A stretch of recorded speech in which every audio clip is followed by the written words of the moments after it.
हम केंद्र सरकार को लिखे, लेकिन केंद्र सरकार 3 साल से अधिक हो गया, 4 साल, 3.5 साल से 4 साल हो गया, लेकिन उन्होंने उस लीज को निरस्त नहीं किया। अंततः अभी विधानसभा चुनाव से जस्ट एकदम महीने करीबन 15-20 दिन पहले हम लोगों ने फिर ने दबाव किया कि जब तक ये ग्राम सभा 0 हुआ और उसके बाद अडानी का लीज जब तक केंद्र सरकार यहाँ निरस्त नहीं करेगी तब तक हमारा विरोध जारी रहेगा। चुनाव को देखते हुए इस केंद्र सरकार ने फिर तुरंत उस लीज को भी निरस्त कर दिया, नंदराज पहाड़ का। ये तीसरी हमारी बड़ी जीत थी। चौथी, आदरणीय साथियों, नगरनार स्टील प्लांट को हमारी सरकार ने बनाई। बस्तर का सपना था कि हमारा बस्तर का लोहा, बैलाडीला का लोहा जाएगा जापान और कोरिया, वो लोहा जाना चाहिए, हमारे बस्तर में उत्पादन होना चाहिए। बहुत विरोध हुआ, सब चीज हुआ, लेकिन उसके बाद भी हमारे बस्तरवासी उस कारखाना बनने के लिए जगह दिए, सब चीज दिए, लेकिन आज वो स्टील प्लांट भी बिकने के कगार पर है, उसका भी बोली लग रहा है। उसके लिए भी हम लोगों ने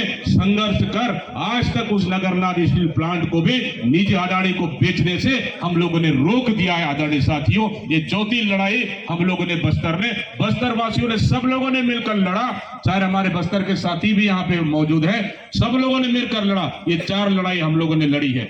आदरणीय साथियों, कुछ बिंदु मैं देख रहा था, आलोक जी ने बहुत अच्छी बातें कही, मैं धन्यवाद देता हूं आलोक शुक्ला जी, आपको धन्यवाद देता हूं मैं।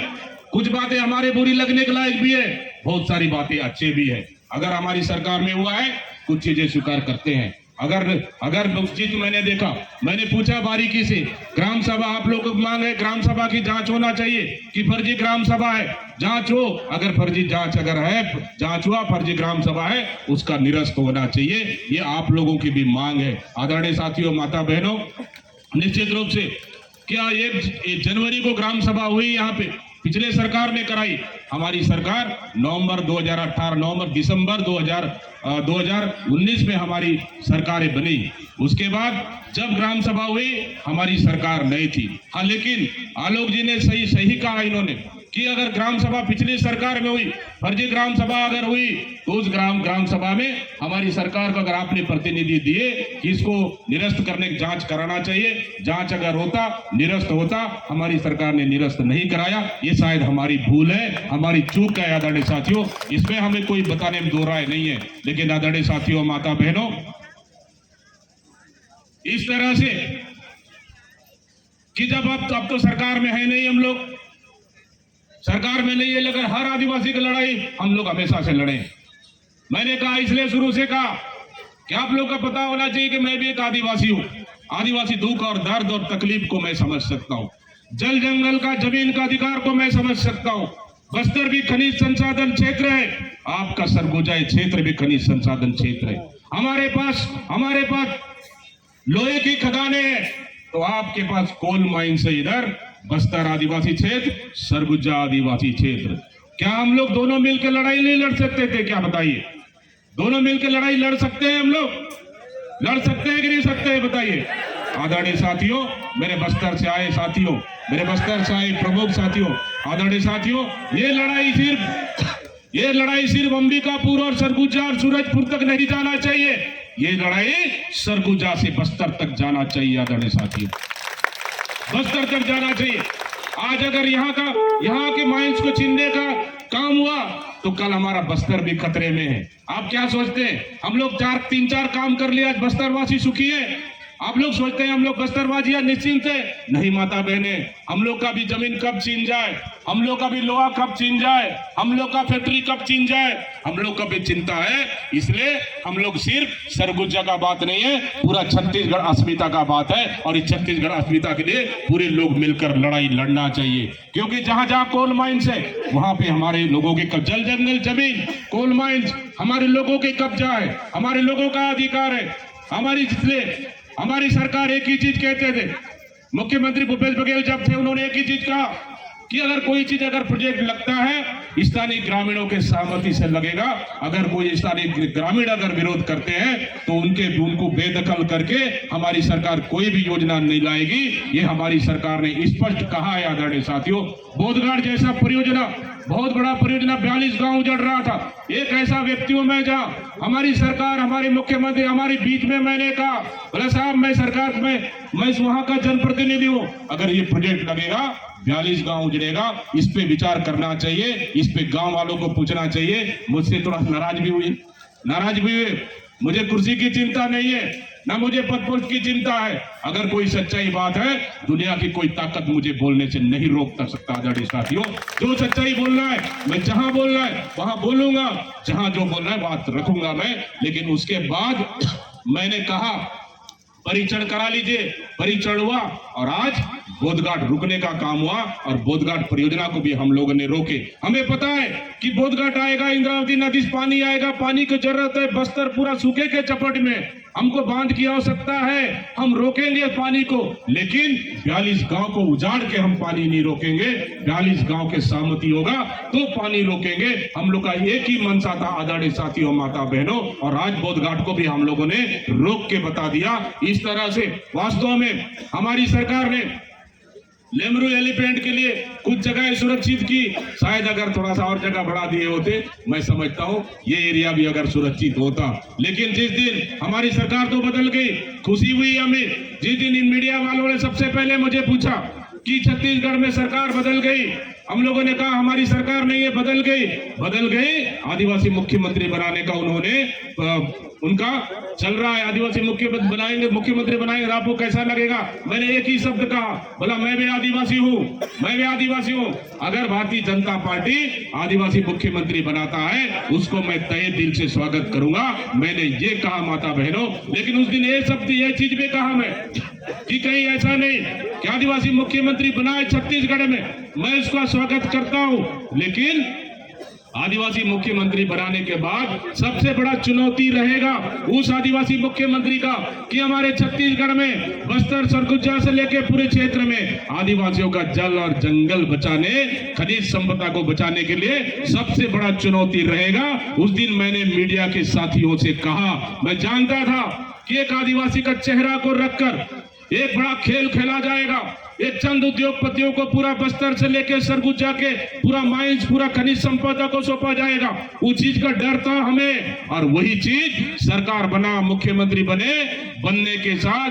पहला कैबिनेट के बाद ही निर्णय लिया गया और उसके बाद दूसरे दिन से पेड़ कटाई शुरू हुआ। आदरणीय साथियों, एक तरफ मैंने कहा मेरा दिमाग में एक तरफ है, ये नारा चलना भी चाहिए, एक तरफ छत्तीसगढ़ में एक तरफ विष्णुदेव और एक तरफ हंसदेव, एक तरफ विष्णुदेव, एक तरफ हंसदेव, दोनों में किसको बचाना है साथियों? ये छत्तीसगढ़ की जनता आप लोग को तय करना है साथियों, आप लोग को तय करना है। मैं किसी राजनीतिक हैसियत से नहीं आया हूं, मैं यहाँ राजनीतिक करने नहीं आया हूँ। अगर राजनीतिक करने के लिए हमारे पास पूरा छत्तीसगढ़ मैदान खाली है, राजनीतिक करने के लिए सिर्फ हंसदेव एक मुद्दा नहीं है हमारे पास, राजनीतिक करने के लिए हमारे पास सैकड़ों मुद्दे हैं। किसान का मुद्दा है, युवा का मुद्दा है, महंगाई का मुद्दा है, बेरोजगारी का मुद्दा है, हर मुद्दे पे हमारे पास राजनीति करने के लिए। लेकिन ये मंच में राजनीतिक करने हम लोग नहीं आए हैं, हम उन माता बहनों, इन गाँव वालों का दुख और तकलीफ को सुनने आए।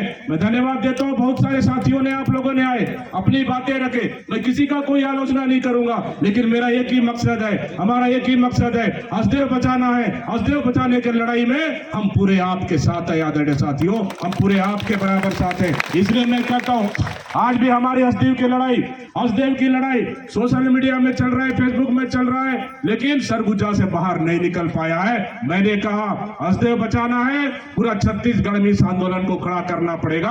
हंसदेव बचाना है, सरगुजा से बस्तर तक आंदोलन खड़ा करना पड़ेगा। हमारे बस्तर के आदरणीय साथी बहुत सारे हैं, हमारे आदिवासी समुदाय के लोग हैं, जागरूक लोग हैं, आप लोग मेहनत करते हो, हर समाज के लिए, हित के लिए आप लोग लड़ाई लड़ते हो। मैं जानता हूं ये लड़ाई सिर्फ सरगुजा में नहीं, बस्तर में भी 10 टेंट गढ़कर वहां पे भी हमारे आदिवासी बैठना चाहिए।